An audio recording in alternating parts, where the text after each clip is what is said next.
Modern Warfare 2 is here, or partially for the time being. The week of early access has begun for those who pre-ordered the game digitally, and with that, whatever platform you're on, you can now jump in and play the game in its entirety and get that campaign out of the way in that sector. Modern Warfare 2's multiplayer, spec ops, and all that comes along outside of that is still a week away, but if you're like me and always debating on starting the multiplayer grind or starting with a campaign, now you don't have to. So is the campaign any good? Today we're running down my thoughts in a spoiler-free fashion, or as much as possible. Obviously, no specific details on the ending or anything like that will be told here in this. All footage here will be featured from the first few missions, but certain generalities about gameplay and top-level references may be made, but with not enough context to really spoil anything or nothing pertaining to the plotline. So if you're playing it for yourself, you won't have to worry about this review spoiling it. Fair warning, we will be showcasing the ending here on the channel sometime in the next few days, likely, but that won't be in this video, and it will be adequately marked as the ending so that you can avoid any spoilers if you're not able to finish it on your own in the next few days. As well, we'll be putting up the campaign in its entirety, mission by mission, in 4K 60 FPS, no commentary for you to check out on my second channel. That link is down there in the description below. Go subscribe, go show that some love, and check that out over there if you're interested. But for now, drop your thoughts. If you've played the campaign, how you feeling about it? Please, no spoilers for those who haven't finished it just yet, but give your thoughts without giving anything away. If you enjoy the video, you enjoyed the campaign, or you're just excited for all the full Modern Warfare 2's offering, do me a favor and drop a like on the video. And if you're new to the channel, make sure you subscribe to stay up to date with all things Modern Warfare 2. We're just getting started here, and we're on the road to 500,000 subscribers, so I'd love to have you in the community.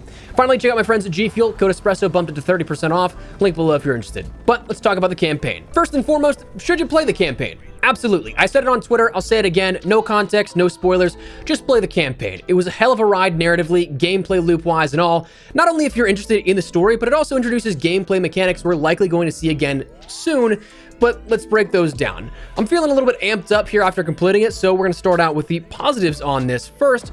And the first thing I want to touch on is narratively, I think they crushed the balance once again. Modern Warfare 2019 was a very hard thing to nail. Back with it a couple of years ago, you had to balance that nostalgia of the original trilogy while making it feel new and creating a universe of its own. We all know how much those games may hold a special place in all of our hearts, and personally, I thought Modern Warfare 2019 was a great addition to that franchise while not detracting from the original trilogy. It paid homage really well, and it didn't inflict any damage on the original source material. I think that this, as well, is very similar. Now, of course, if you're comparing the original 2009 Modern Warfare 2 to Modern Warfare 2 2022, okay, we gotta stop saying 2. There's way too many 2s in the last 2 sentences. I promise that last part was not intentional, but I think this acts similarly, where it ends up building off that new source material of Modern Warfare 2019 and builds out that universe a little further. It is something that offers up a lot more in terms of the glimpses of backstories for characters, offering new characters that hold their own pretty well. Honestly, I think Alejandro may have been my favorite character in the entire campaign. And finally, bringing Soap into the fold, they did a very good job with him, I think, in terms of giving him his own story arc as well. But one thing that I really liked in relation to that is they made you care about the characters in a way that is pretty tough to do in just a 5 to 6 to 7 hour campaign, depending on how long it takes you to play.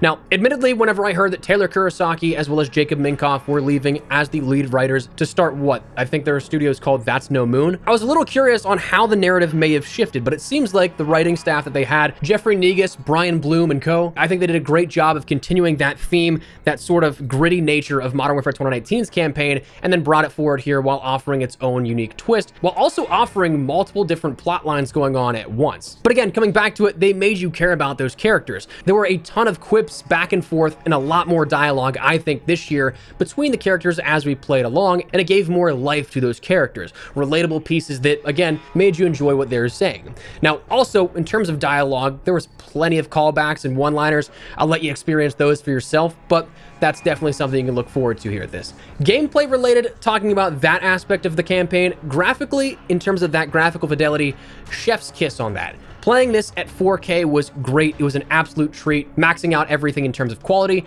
Speaking of which, I enjoyed how they handled cinematics with this game. Some sequences were pre-rendered cinematics, basically movie files the game will replay while loading the next part of the missions. And you're not going to beat those in terms of quality because those are not rendered in-game. They're motion captured sequences, then prepared to film level lengths. But you also notice that those aren't the only ones that we got naturally. You can probably tell they're definitely distinguishable, but the in-game rendered cutscenes also weren't too bad in my opinion. opinion. They still looked solid, not obviously to the level of the motion capture content, but it is definitely something that looked good in the moment. Now, performance, that's something we'll touch on in just a bit here, but one thing that I also liked, and I'm gonna have to go back and test it, is that right now I think that it's only the perceived choice of sort of free will within the game, but you do have your opportunity to end up putting your own little flair on how some conversations go. I don't quite know if we have different outcomes that might just fail you like they did in Modern Warfare 2019. And while I'm not expecting it, I can't confirm or deny it that there might be different alternate little paths that you can take, like Black Ops Cold War. Certainly no different endings, but there were different portions where you had the choice of taking different actions or saying different things. There also was a hefty level of variety in terms of gameplay and level situations. There was a solid number of stealth missions and aspects of it to other missions. There were straight up walk, point, and shoot missions, and boy, was it beautiful to jump back into the AC-130 and provide Overwatch once again in one of those missions. So there's a lot of different things that you were playing around certain gameplay situations that kept you sort of in the loop with a bunch of different ways to play the game, not necessarily just one way of going from point A to point B. That was pretty nice. We ended up seeing also some new gameplay mechanics, which, if you're asking me, this is going to be something that plays into DMZ in the crafting experience. There's a bunch of different situations where you have to sort of scavenge and then end up picking up and crafting different items to get in and out of different locations of certain missions. I can't really go too much deeper than that, just because doing so would then enter into spoiler territory, but it gives us a decent glance into what's upcoming, it seems like, for the larger experience coming beyond Modern Warfare 2's launch. Also, one thing that I can chalk up as a positive is, it seems like there's Easter eggs here. Gonna have to go back and do those, but really curious to see if there's any more that I may have missed on my initial run through. I found at least 2, but curious to see if there's any more. But anyways, beyond that, final thing in terms of positives that I can think of off the top of my head is, as a kind of bonus, we of course have those free cosmetics and rewards for simply completing the campaign. I mean, you just have to play the game, experience it, and you get some free stuff out of it. That's never a bad thing. Now, beyond that, let's talk about some negatives here. First and foremost, sometimes the gameplay did feel gimmicky, did feel kind of forced. Now, those same gameplay mechanics that we just talked about, at some points it definitely felt forced. We were like, well, can't you just give me a gun and let me shoot my way out of this instead of having to improvise some stuff, which is cool again in that sort of baseline and using those mechanics, but again, it just felt like in the situation it shouldn't have called for that, but instead it was kind of pushing you towards doing that. So that's one thing that I can say off the top of my head. Other stuff I think I'd have to go back and revisit, but I know when I was playing through I was like, I don't know quite about this one. Then there were times when the game was a bit buggy. The initial rollout and launch was definitely a bummer. I was streaming, and of course, I saw a ton of people in my chat at the time saying they couldn't get in. Steam wasn't letting them download it. Xbox wasn't allowing them to jump into the game. Whatever the case, I know that is incredibly frustrating, and honestly, I don't understand why we can't ever just have a stable launch. Such as tech, I guess, though. Always gonna go wrong at some point. One thing that I noticed in terms of the pre-rendered cinematics was some artifacting on my screen that could have been just me, but it's also an issue that I saw with the menus in Warzone that many others were having as well.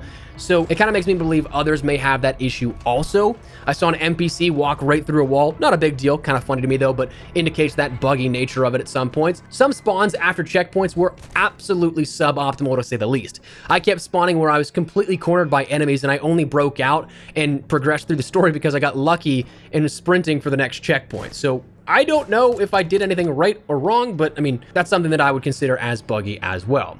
Narratively, coming back to story and not necessarily just gameplay features, some characters felt underutilized. There's definitely some stuff that I could say and go deeper with this, but again, that's spoiler territory, don't want to go there. But when I think about this overall, that's kind of something that unfortunately is just inevitable. I mean, with a cast of like 10 to 15 characters deep that could be their own main characters, I guess it's a very, very hard balance to strike for only a 6 to 7 hour campaign, giving each one of those enough playtime and screen time beyond that. And finally, off the top of my head, the things that I can think of as negatives here at this is some gameplay performance stuff in relation to this. I was hoping to see a bit better optimization here for the launch, and that may sound rich coming from me. I mean, I am in such a minority here. I play at 4K max settings, but I'm encountering the same things that I saw on the beta, and I saw a bunch of people in my chat during the live stream I did for this as well saying similar things, where frame performance is kind of slipping by comparison to prior years and by a considerable amount, not just like 5 to 10 frames or so. With a 3090 GPU, yes, it's 2 years old now at this point, but it still should be enough to handle it and absolutely tackle anything the game throws at it. And while we do have access to to the NVIDIA toolsets now, I'll have to do some additional tweaking because initially they didn't yield as much benefit as I'd hoped. Now, that said, that's preliminary experiences only. It very easily could be something that's better optimized while playing through and doing some additional testing, but off initial run through, it seemed a little below standard on where I wanted it to be or had hoped it to be. But beyond that, let's talk about some overall thoughts. Honestly, I'm kind of torn on where I'd rank this in terms of either just like out of 10 or by comparison to Modern Warfare 2019, since honestly, recording this immediately after finishing my first playthrough, if you play it, you'll understand why I'm jacked up. But at the very least, I'd play it. But personally, bear in mind, I'm a huge story nerd. I love this stuff, but never really get to discuss it. I love campaigns. I love the Modern Warfare universe all the way back to the originals. I really enjoyed Modern Warfare 2019.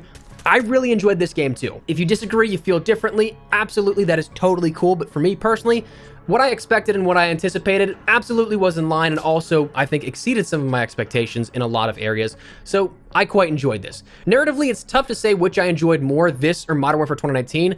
I kind of think Modern Warfare 2019 had a solid core, but there absolutely could have been points where you're like, okay, let's just get on with it in this game.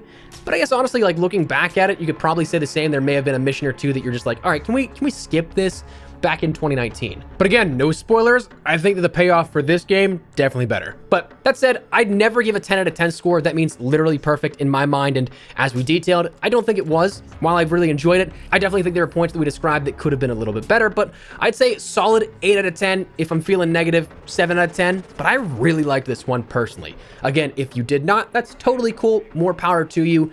But I enjoy the campaign, the narrative, and the gameplay loop that we ended up seeing here with it. So that said, that's my feedback. That's my review. I'd love to get your take on this down there in the comment section down below. What did you guys think of the campaign? You enjoy it? Maybe not so much. Whatever the case, drop your thoughts down below. And of course, if you are new to the channel, make sure you subscribe. We are only just getting started here with Modern Warfare 2 content. There is so much up on deck that we will keep you in the loop with. But for now, that's what we're gonna call it. Thanks so much for watching though. I'll see you guys later for some more campaign content and some other Modern Warfare 2 stuff here upcoming. But for now, take care, stay frosty, and peace.